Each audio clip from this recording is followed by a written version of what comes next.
10 taong gulang na bata patay matapos tangayin ng alon sa dagat na bahagi ng Binmalay, Pangasinan. Tutukan sa report.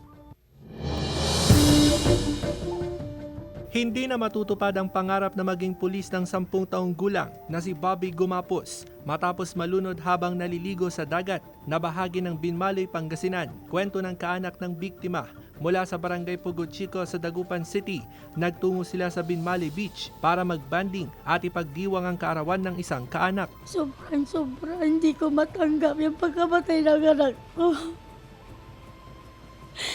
Masakit sa dibdib ko. Ang saya-saya nila na naligo, magpapamangkin.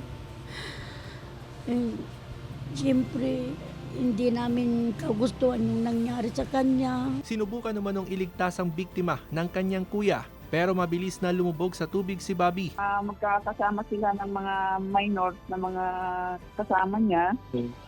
Nahila sila ng lakas na current kaya napunta sila sa malalim na portion. Natroma ang 5 pinsan ng biktima na pawang mga menor de edad dahil muntikan din silang malunod. Tatruma sila, hindi sila natutulog, andito sila. Matataas ang alon.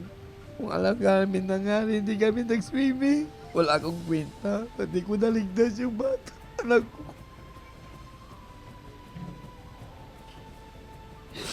Pabait ng bata yun. Kahit pagalitan mo, iimik lang yun. Ayon sa Binmalay Police, umabot na sa 3 ang naitalang drowning incident sa bayan simula nung Semana Santa. Dapat bantayan po nila ang kanilang mga anak. Samahan po sila, hindi lang bantayan. Samahan, i-assist at bantayan po ang kanilang mga anak na habang nagsuswimming po. Kasama si Jing Dakanay, Russell Simorio, Balitang Amyanan.